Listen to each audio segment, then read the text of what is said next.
একটা লড়াই চলছে। উপদেষ্টা আসিফ বর্তমান সরকার বনাম বিএনপি বা জনগণের অধিকার, যেখানে আদালত থেকে একটা রায় হয়ে গেছে, নির্বাচন কমিশন থেকে প্রজ্ঞাপন জারি হয়েছে, তারপরেও কোন আইনের বলে বা কোন সমস্যা দেখিয়ে ইশরাককে মেয়র পদে বসতে দেওয়া হচ্ছে না। এ নিয়ে দুইজনই, উপদেষ্টা আসিফ এবং মেয়র ইশরাক, দুজনেই দুইটা বক্তব্য দিয়েছেন। কার বক্তব্যটা সঠিক? উপদেষ্টা আসিফ 10টা কোটেশন দিয়েছেন যে এই সমস্যাগুলোর কারণে মেয়র পদে ইশরাককে বসানো যাচ্ছে না। বাট তারই 10টা যে কোটেশন তিনি জাতির সামনে প্রকাশ করেছেন, এগুলো কতটুকু ভুলে ভরা, তারই সমর্থক বা তারই সতীর্থ, তারই বড় ভাই সৈয়দ আবদুল্লাহ, এই বৈষম্য বিরোধী আন্দোলনের যে বেনজিরের, তারপর হচ্ছে ছাগলের বিভিন্ন যে কর্মকাণ্ড যিনি প্রকাশ করেছিলেন, সেই সৈয়দ আবদুল্লাহ চোখে আঙুল দিয়ে দেখিয়ে দিয়েছে উপদেষ্টা আসিফের এই সরকার যেখানে রাত্র 2টার সময়, 3টার সময়, 12টার সময় সিদ্ধান্ত নিতে পারে, সেখানে নির্বাচন কমিশন রাত 10টার সময় প্রজ্ঞাপন কেন জারি করতে পারবে না? তাহলে প্রশ্নটা হচ্ছে, মেয়র ইশরাক কি সঠিক বা বিএনপি সঠিক যে সর্বশক্তি দিয়ে মেয়র ইশরাকের এই পথকে আটকানোর চেষ্টা করছে এই অন্তর্বর্তী সরকারের উপদেষ্টা আসিফ এবং তার যারা কলাকুশলী আছেন তারা? এখানে ইশরাক বেশ কিছু অভিযোগ এনেছেন। তার বক্তব্য হচ্ছে মেয়র ফেওর কিছু না, অন্তর্বর্তী সরকারের কতিপয় ব্যক্তির অন্তরে ক্ষমতার লোভ এবং এটি চিরস্থায়ী করার কুৎসিত সত্যটা বের করে আনাটাই ছিল মুখ্য উদ্দেশ্য। এমনকি আজকে আমরা যখন এই নিউজটি করছি, আগামী কয়েক ঘন্টার মধ্যে পুরো ঢাকা শহরকে ব্লকেড ঘোষণা করা হচ্ছে। পুরো ঢাকা শহর অচল করে দেওয়া হবে ইশরাকের সমর্থকরা। আরো মজার বিষয় হচ্ছে, ইশরাকের পক্ষে ফাইনালি কারা মাঠে নামছেন? এই ঢাকা দক্ষিণ সিটি কর্পোরেশনের যারা কর্মচারী কর্মকর্তারা আছেন, তারাও কিন্তু তার পক্ষে আজকে কি বলা হয় যে একাত্মতা ঘোষণা করেছেন।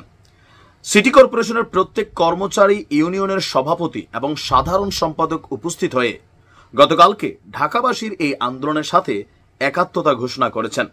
তারা ঘোষণা করেছেন আজকে সকাল 10টার মধ্যে যদি দাবি মানা না হয়, তাহলে ঢাকা শহরের যে দক্ষিণ এরিয়া আছে সম্ভবত সেখানে পরিচ্ছন্নতা সেবা, ময়লা পরিবহন সেবা এবং বিদ্যুৎ সেবা সহ সব ধরনের নাগরিক সেবা বন্ধ করে দেওয়া হবে।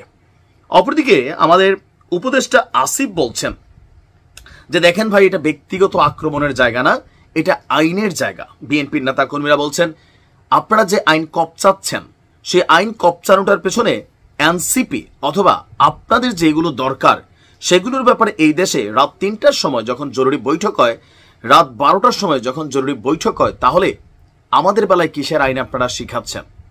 প্রশ্নটা হচ্ছে অনেকটা ইগো প্রবলেম এবং ক্ষমতার ভারসাম্য লড়াইয়ের প্রবলেম, এবং পাশাপাশি আগামী নির্বাচন কতটা সুষ্ঠু হবে এই ইউনূস সরকারের আন্ডারে, সেটাই প্রশ্ন তুলেছেন ইশরাক। যে এই যে এখন আবার জাতীয় নির্বাচনের একটা ফন্দি সামনে আসছে, যে স্থানীয় সাধারণ নির্বাচন যেগুলা আপনার এই কি বলা হয় যে মেয়র, তারপর হচ্ছে আরো বিভিন্ন যে পদগুলোতে এনসিপি যেই প্রস্তাব দিচ্ছে, সার্জিসরা যে প্রস্তাব দিচ্ছে, এগুলো উদ্দেশ্য প্রণোদিত নিজস্ব লোকদেরকে ক্ষমতায় বসানোর জন্য নির্বাচন আয়োজন করে সেই নির্বাচনকে ম্যানুপ্যালেট করে ক্ষমতাকে কুক্ষিগত করার নতুন নীল নকশা বা ষড়যন্ত্র হিসাবেই দেখছে বিএনপি। আমার কাছে মনে হয় আর কি, বাংলা একটা কথা আছে, গাধা পানি তো খায় বাট ঘোলাইয়া খায়।